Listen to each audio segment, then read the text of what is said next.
Hey everybody, welcome back to the My Mama Done Told Me intermission series. While we're on a short break before season 2, I am using this time to share some other creative work that I've been up to. Today I want to introduce to you a fairly new podcast that I co-host called So What, Who Cares? This show is something really special. I make it with my brilliant co-host, Lora McCarville.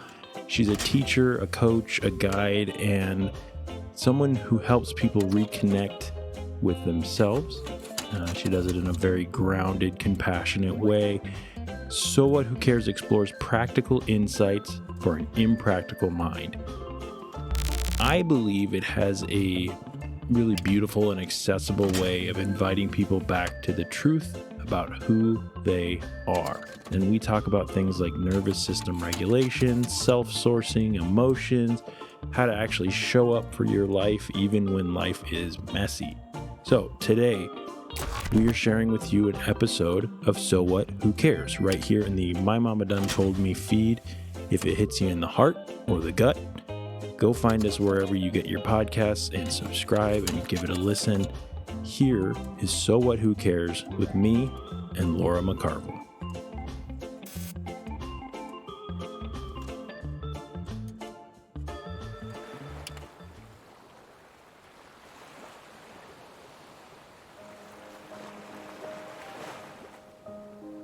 The ocean stretched endlessly around him, its surface shimmering under the pale light of dawn. He had been at sea for only a short time, but already the vastness of the journey had begun to settle into his bones. There was no turning back now, only forward, into the unknown. The adventurer reached into his backpack, searching for something to steady his thoughts. His fingers brushed against a familiar texture. Slowly, he pulled it out and held it up to the light. An old captain's hat. Worn and weathered, its edges frayed from years of use. He smiled. Had this always been in his backpack, all along? This wasn't just any piece of gear. This was a reminder of who he really is. Placing it on his head, he felt a shift. This hat wasn't magic, but it carried a weight that anchored him to his core. It was a symbol of who he was beneath the surface. Not just an adventurer, not just his mannerisms or his achievements or his failures or his experiences, but the captain of his own ship. A traveler who could source strength and direction from within.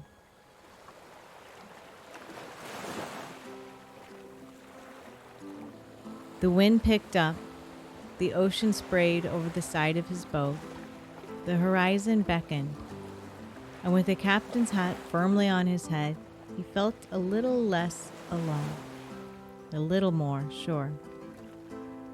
With renewed hope, he gripped both oars firmly and began to row.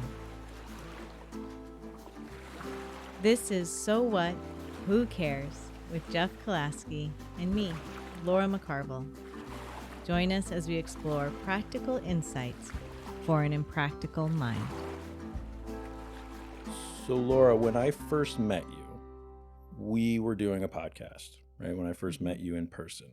And one of the things that we discussed was something that you also said that you wanted to talk about today. Mm-hmm. And for our first episode. And I'm going to be honest, I wasn't sure that I truly understood what it meant.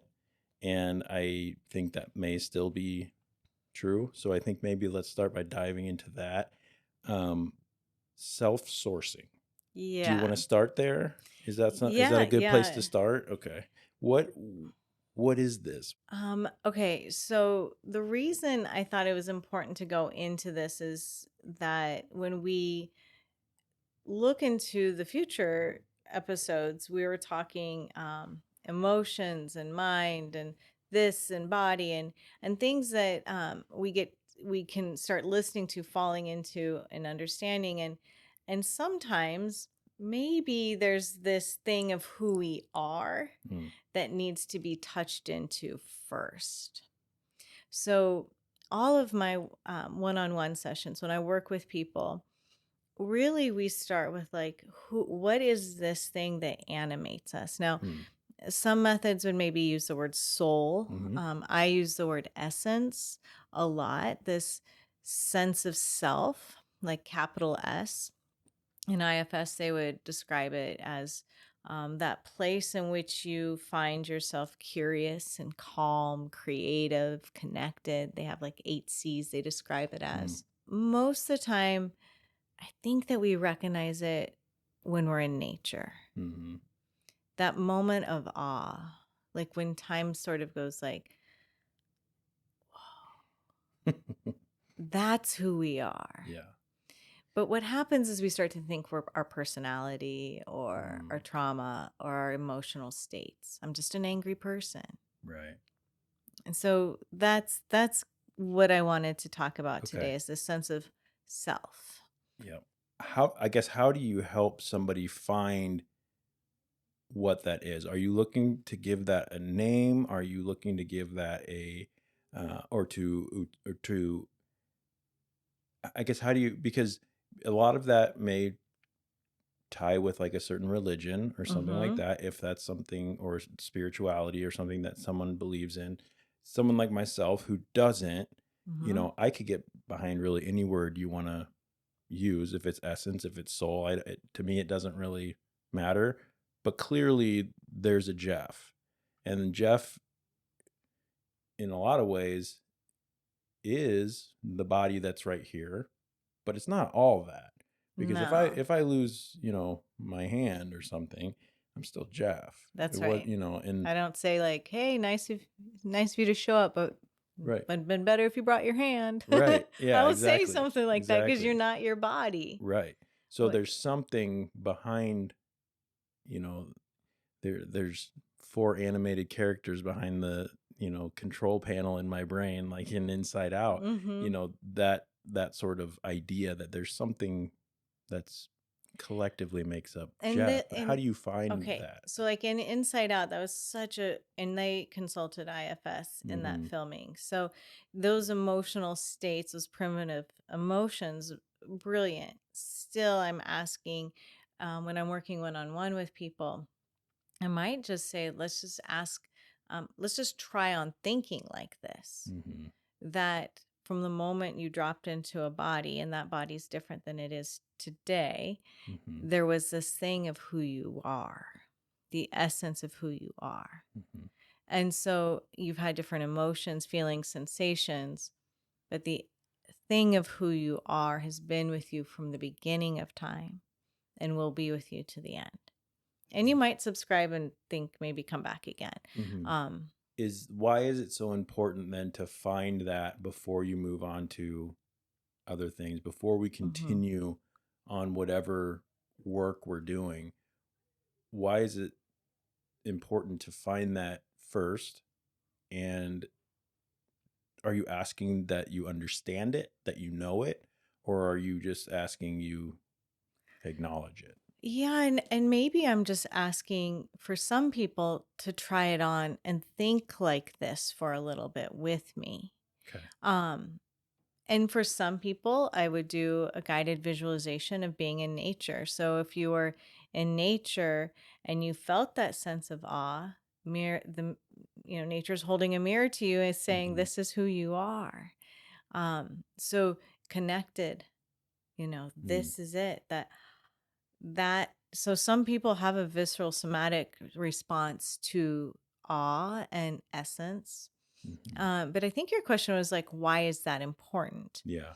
And it's important because if we're doing curious inquiry work, if we're exploring this human condition, we do have to, or we benefit greatly if we have a sense of self to look at this stuff. how far do you have to go into that? How does one answer that? And how do you know when it's time to, like, okay, now you understand, or is that just an ongoing I work in think it's progress? ongoing. Okay. I think there's times in which, for myself, like I can feel, and I can look back at my life and look back at being little and being like, oh, I had a strong sense of like, I of my essence of myself. Mm-hmm. That's not necessary. Not all children are tapping into that. Um, who knows why I did, but I did then. And so I can look back and see it easy. Not everyone can. Mm-hmm. It's a practice. That Mm. doesn't mean mine doesn't come and go. Sure. And if I refer to like my son who has a sensory thing and doesn't like being in nature, I'm not going to use that with him, right? How does he find his essence? Where does Mm-hmm. he find self? When we're younger, and I do want to say this is really important. When you're younger, self-sourcing isn't what you do. Mm. You really do turn to your food givers and your Yeah. community and you look at like, oh, is this me, is that me, oh, I'm like this, and you kind of emulate what's around. That's really developmentally normal. Right. When working with adults, then that becomes something else. It is beneficial for children to know like there Mm-hmm. is a thing of who you are, so that this emotion is floating through, Mm-hmm. and this thing observing the emotion, feeling it, sensing it. Okay. Having to deal with it. Yeah. Right. Way different than when that state takes you over. Mm-hmm. And then, So as a child, then is that, what is that then? So we talk about self-sourcing, kind of sourcing is more of just an acknowledgement of me. yeah, or maybe even like an embodiment of Okay. you, Okay. like who you are, not your personality, Right. but like this thing of who you are, Okay. which we want that driving the bus of our life. We Okay. want that in the driver's seat more than we want um, that personality that we Mm-hmm. picked up or that prolonged state of anger that we picked up. We want the sense of self Mm-hmm. So, leading. so when you've come to a place where you understand sort of what you're working with somebody, or Mm-hmm. we, as just as in conversationally, you sort of understand that, or at least you feel like you have an understanding of that. Um, where do you go from there? Because what's a child doing? Is So, is yeah. that is that resourcing, Well, or is that a I different? mean, yeah, and we resource too. Adults and children do a lot of resourcing and co-regulation, and we're Which means different than the self. We regulate, co-regulate, sort of. So I would say, then we could come back to the self, mhm, right? But how I work with children, and the reason I think this is important is a lot of times we go right into mindfulness. mhm, And like when I worked with kids, teaching mindfulness in big group settings, very quickly I was like, oh, this isn't working. mhm, For especially in like working with kids with a ton of trauma and living in poverty, like mindfulness is not what we pop into.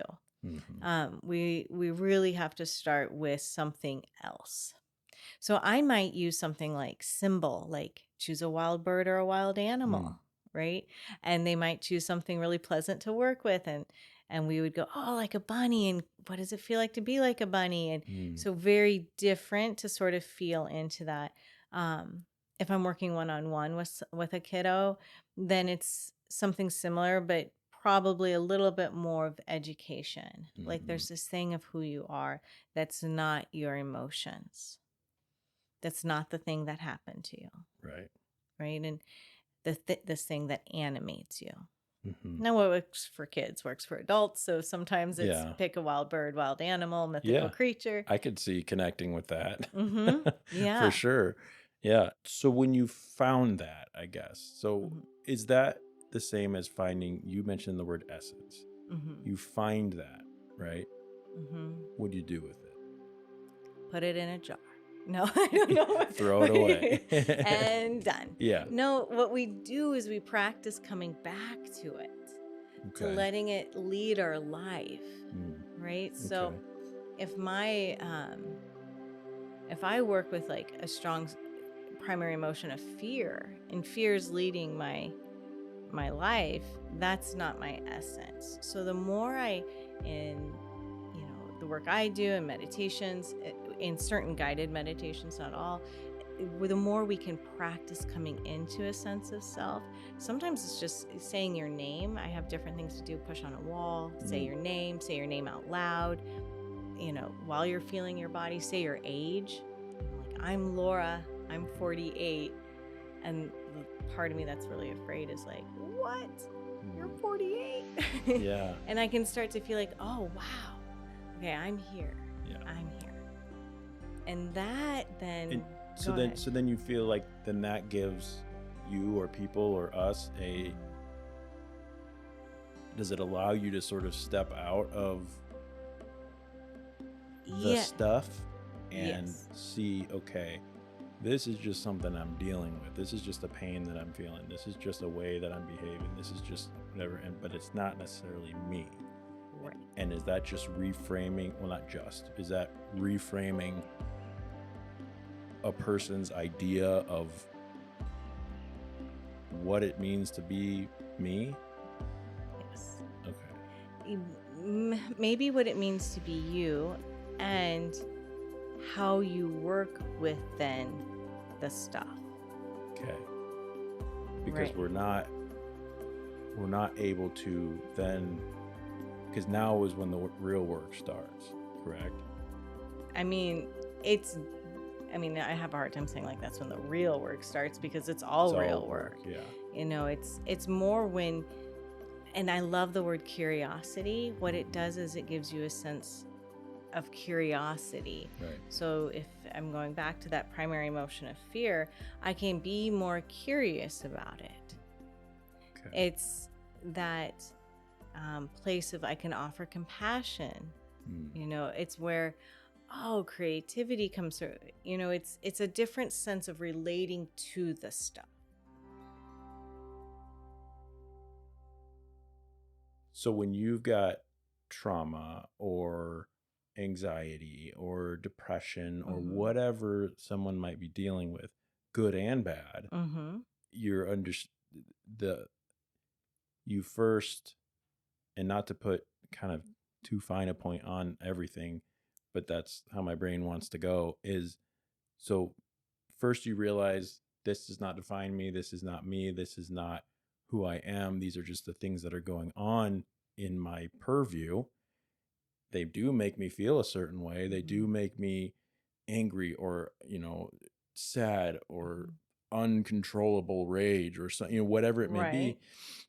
And then, but those things still exist. So if I step back and I go, yep, those don't define Jeff, but I still have to deal with those. So then that type of work starts. Yeah, I think that's right. That's okay. Right. So it's just, it's almost like who's looking at the stuff. So sometimes we're not able to even separate who's looking at it. It's just blah, blah, blah, blah, blah, blah, blah. And it's like, okay, that's all really true.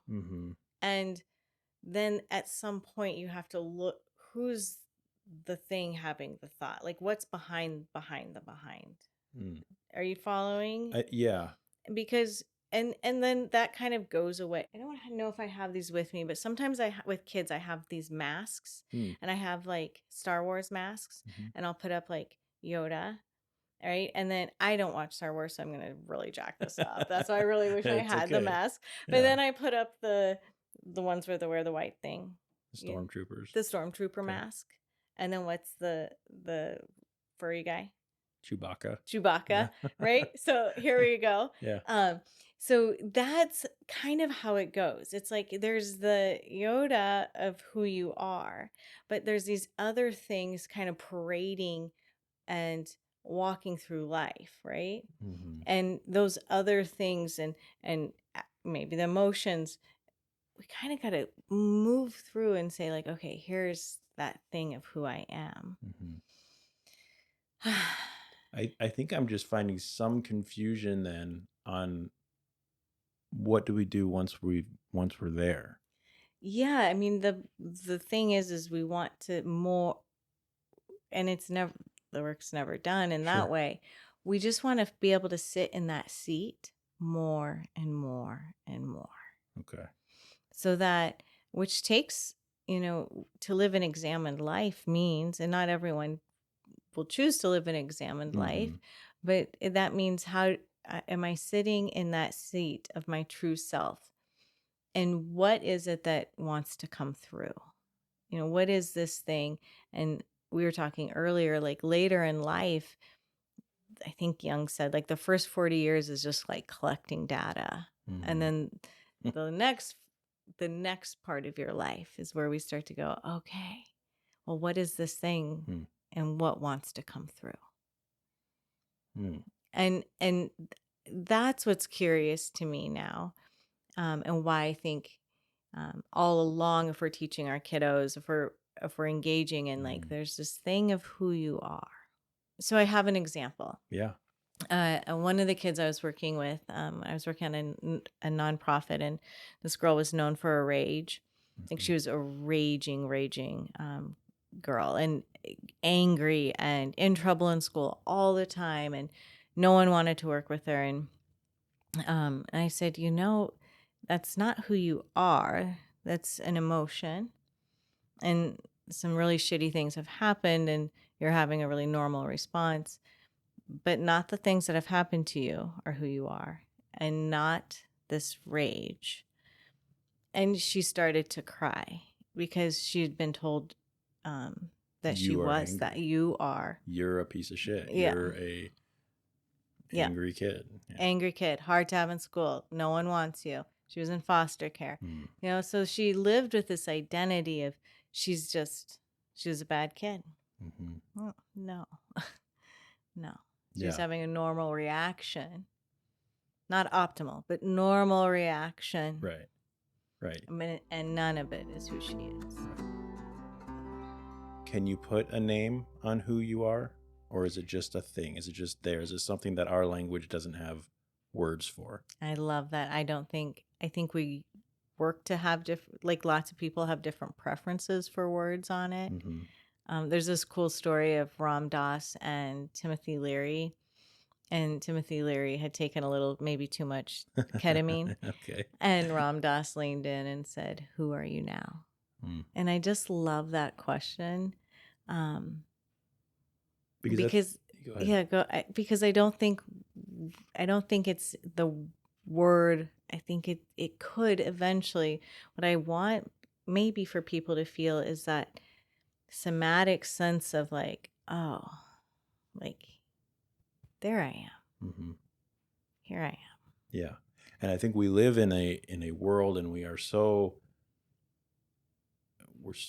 tied to labeling things and labeling, naming, and what is our affliction? If I am autistic, I am angry, I am this, and well, no, I am not. It was what you're saying, and what you're teaching is you are not. I am not. Even if I do suffer with this, you are not that. So I think it's hard for even me to go, okay, then what am I? How do I answer that? You can't. I think that's the mystery. Right. And we keep pulling the numinous out of our experience of being human. Like, I don't know. And where does it go? Keep pulling the what out? The numinous, like I need to know what that means. Like the mystical, magical, unknown, that piece, the spiritual. We keep pulling it out because we want to be in that left side of our brain. We want to know, and then we can pathologize and insurance it and charge people for it. Yeah, and so and that's that's how a lot of things go. Right. And I work with a lot of kiddos who are neurodiverse, and there's that question for and I'm thinking of a couple in particular who say, no, this is really who I am. And I really get that. Like, the neurodiversity really does feed the experience of the human condition. Mm-hmm. And that's a neurodiversity. How is that also this thing of essence? Right? Mm-hmm. Like, I don't know. Like, I don't think we need to be like, it's this or that. Right. Like, call it that, and now you're. Yeah, because what you're dealing with every day, whether it's your situation or your biology or your whatever it might be, your DNA, that plays a part into that, I would imagine, into who you are. Of course, yeah. But it's more of a description of who you are right now, as opposed to who you are at your base level. Yeah. If you boil it all down, before your body was here and after your body's gone, who are you? Like, I don't. Yeah. What is this soul thing? What Right. is this thing that animates us? The soul thing. Yeah. Yeah. And when we're in that place, then we do have access to compassion, Mm-hmm. to the creativity, to connection. Okay. Right. We have access. The things that hopefully bring people where? To a certain feeling, to a certain satisfaction, to like. No, I don't think. I think it's more of we're able to sit with what it is to be alive. Okay. Yeah, not overanalyze it like I'm trying to do right now. It's not to overanalyze it, because we're talking a lot about the parts of the human condition that we don't care for, which is the trauma and the suffering and the anger and the sadness. And that's the part we want to get rid of. Right. And we can't get rid of it. Right. So it's part of being alive. So I would say it's more that when we practice and find access to our sense of self, then we're able to be with all of it, including our joy, including the things that like make us so excited and happy, and those big highs of love and wow. And then, yeah. Before we go, how would you then coach somebody, or what's a way that you would coach somebody? How do we get there? Yeah. Okay. You spoke about it a little bit, and you and I worked on this a little bit before, but let's talk through what that looks like. Okay. So if I'm working with someone one-on-one, I'd begin by first just saying, and I invite our listeners to do the same. If you could just try this way of thinking on. Yeah. Just try it on and suspend whatever your skepticism is at the moment, and just try it on, that there's this thing. And then, do you like being in nature? You said, yeah, Very right? much so, yeah. Yeah. And if you're listening and you're like, I don't really explore nature, I don't go in nature, maybe there's a picture you saw. So if you close your eyes, not if you're driving, of course, but if you close your eyes and remember a time when you were in nature and you felt that sense of awe or even oneness, or like, in that moment, Mother Nature was saying, you belong here. This is you too, perfect in timing, whole and complete. So important that you're here, because every breath you take, the plants and the flowers and the trees, they breathe it in and breathe it out with you. We're dependent upon each other.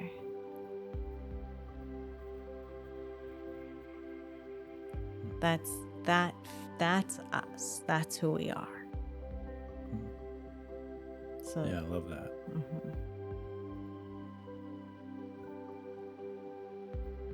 From the last time we did this, I had a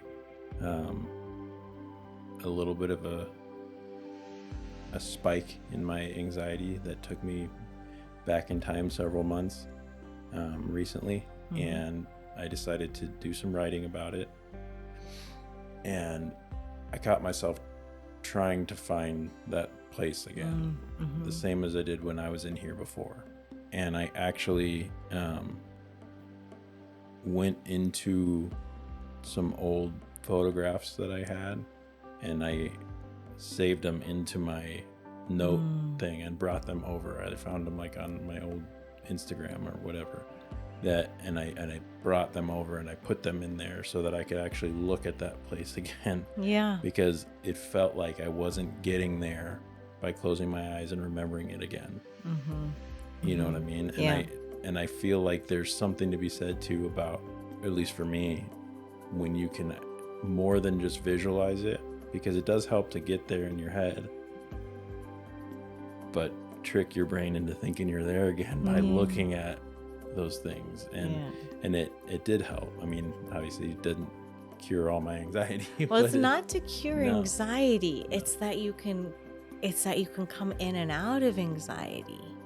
It's that you can be compassionate and offer yourself compassion while you're having anxiety. And that the anxiety doesn't catch you off guard and take you, out of the building, right? Like, it's more of like, whoa, okay, here I am. And that anxiety is there too. Yeah. Here's another thing that works well. Do you, and I'm curious, when you're doing the nature thing, do you have a sense of, like, do you feel it in your body at all? Is there a body response a little? Yeah. Here's the other one I had said that sometimes really works well with people is if you take your hand on your heart, just like this, and then say your name out loud. Jeff. Yeah. Say, I'm Jeff. I am Jeff. And then say your age.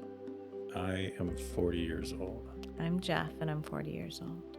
I'm Jeff and I'm 40 years old.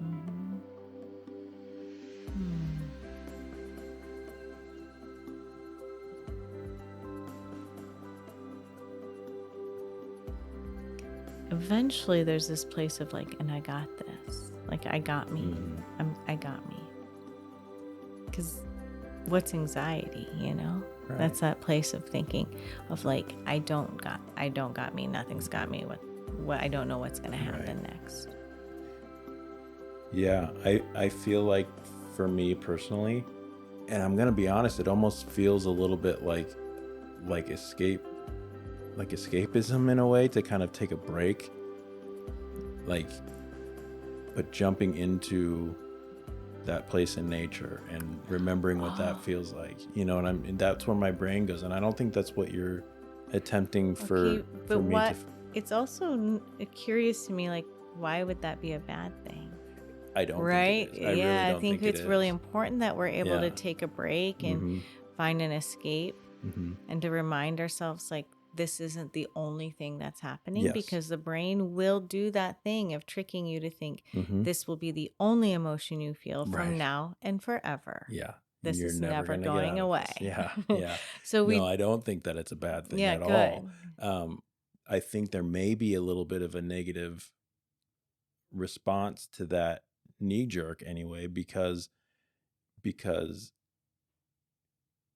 it's sort of implied that if you're in the shit, you don't just run away from it. At least in my experience. And what it feels like to want to close your eyes or go into a different room and say, I'm not going to deal with this right now, starts to feel a little bit like you're running from the fight, even if you know that that's not ultimately what you're going to do. Yeah. Does that make sense? Of course. That's you're not the first person to, and I would say your gender tends to I really that. butt against this compassion practice, or this place of like, hey, let's build a little space between what's happening. So that's absolutely a normal reaction. But I would ask that, or maybe you could get a little curious about trading in that wiring that's been given to you in our culture, men in particular, or maybe how you were raised, I don't know, but whatever has fed that story, I would ask that maybe you trade that in for something else. So Yeah, I would say that's an adaptive response, for but sure. not developmental. Yeah. And I do think that in my experience, I can see that. I see that that's a learned almost and like unnecessary I guess stereotype or stigma or way you're supposed to deal with your problems and all that, and still get that little bit of a gut check when I go, but I need to not be here right now. I need to be dealing with this. Same as when you just took me through the I'm Jeff and I'm 40, I could what instantly went through my head was I'm Jeff, I'm 40. I should have this, but I don't feel like I fucking do. You know what I mean? Both very, I think, powerful in their own right. But you're also going, my brain goes to, but what if I don't feel that? Yeah. What if it makes me feel a negative thing? So not that I need you to answer how that. But I think it's a really valid thing that you're bringing up, because we do get a lot of to me, the biggest thing we get handed is take a deep breath. And I learned really quickly when working in impoverished communities, because there's such a high correlation between asthma and poverty, taking a deep breath is a ridiculous thing to start any, yoga, meditation, mindfulness practice with. It just doesn't work. So your feedback is really valid. And I also think it speaks to why communal experiences and conversation is so important when we're in this stuff, because this is a tool. But if it doesn't work, there's a couple things you can do. Don't use it. Right?